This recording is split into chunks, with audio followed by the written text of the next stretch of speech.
This is a brief video to describe the progress that I've made to date on my N-scale layout. The first thing that you might notice is that it appears to be in the middle of my living room. Well, it is in the middle of my living room. When you live by yourself, you can work on a layout anywhere you want and nobody complains about it. There are two advantages to having it here as opposed to the garage. The first is that I don't have to run back and forth from the house to the garage every time I need a different tool or a different part to work on, so that saves me a lot of time and back and forth. And the second advantage is that the light is a lot better in the living room than it is in the garage, and that's kind of important because the parts I'm working on are very small and my eyes get tired. I find that I can only work on it for a little while and then I have to take a break and do something else. Now I'll try to point out a few of the specific features today.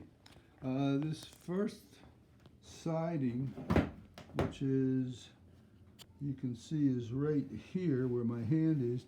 I've specifically left space there so that I have room for a station and a storage shed for boxcars bringing in materials. One thing I did find is that a lot of the industries that I have already built are either too big for this layout or they're the wrong shape for the spaces that I have on this layout. For example, I had a really nice bentonite plant that's very detailed and looks quite nice.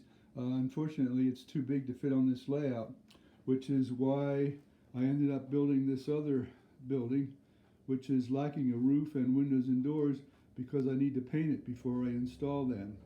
I'm not sure if that's going to be a bentonite plant or some other industry.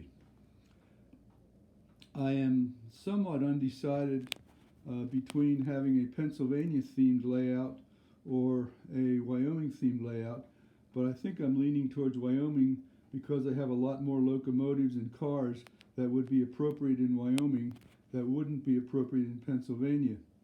Although if it does end up being a Wyoming layout, you shouldn't be surprised to see some Pennsylvania cars and locomotives on it from time to time.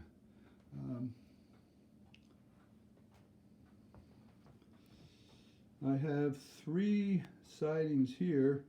The siding closest to me right here, I'm hoping that may end up being a cement plant. I thought I had a cement plant in my box of buildings to build, but I found out that I don't. So I may have to order one if I decide to do that. The thing I like about a cement plant is it uses a bunch of very small cars to haul the sand and the gravel.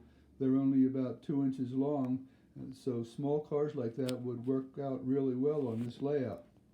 The middle track there is probably going to be a storage track for locomotives and boxcars that are in the yard or in between deliveries or waiting to go someplace else. The third siding there, the one that has the track, is probably going to be a team track. A team track is a track that's used by a variety of industries that don't have their own siding.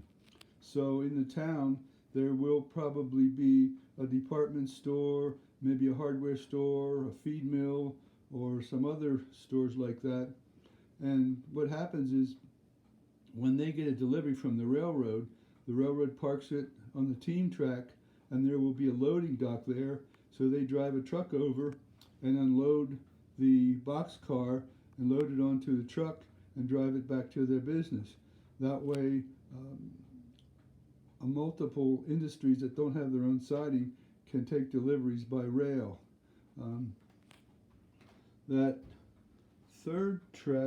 other track that you see in the middle of the screen is mainly going to be a switching lead.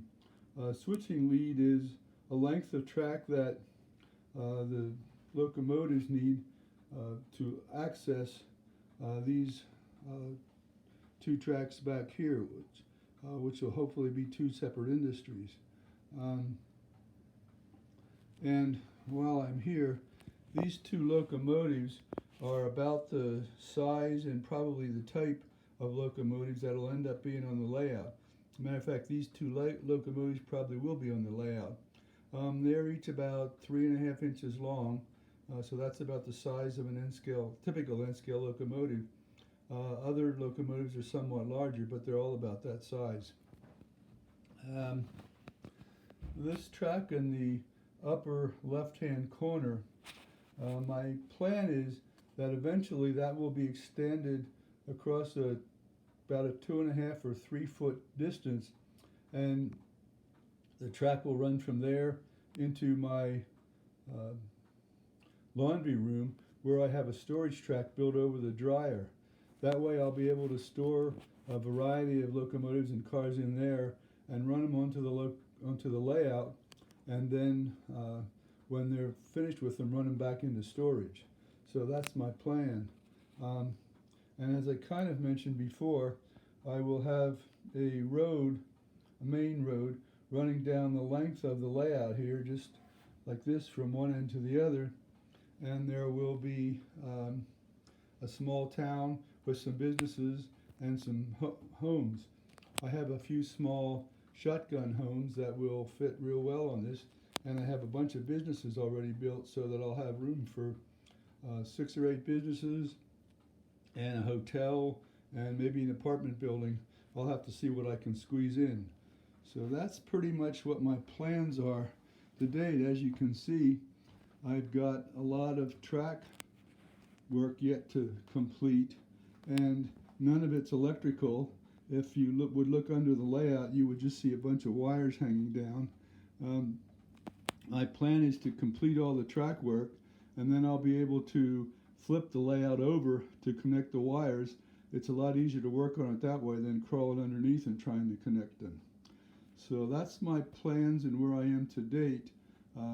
In 2 or 3 weeks, I will haul out all my buildings and decide which ones are going to fit on this layout, and I'll put them on there and then make another video so you can kind of see what my plans are and how much further along I am.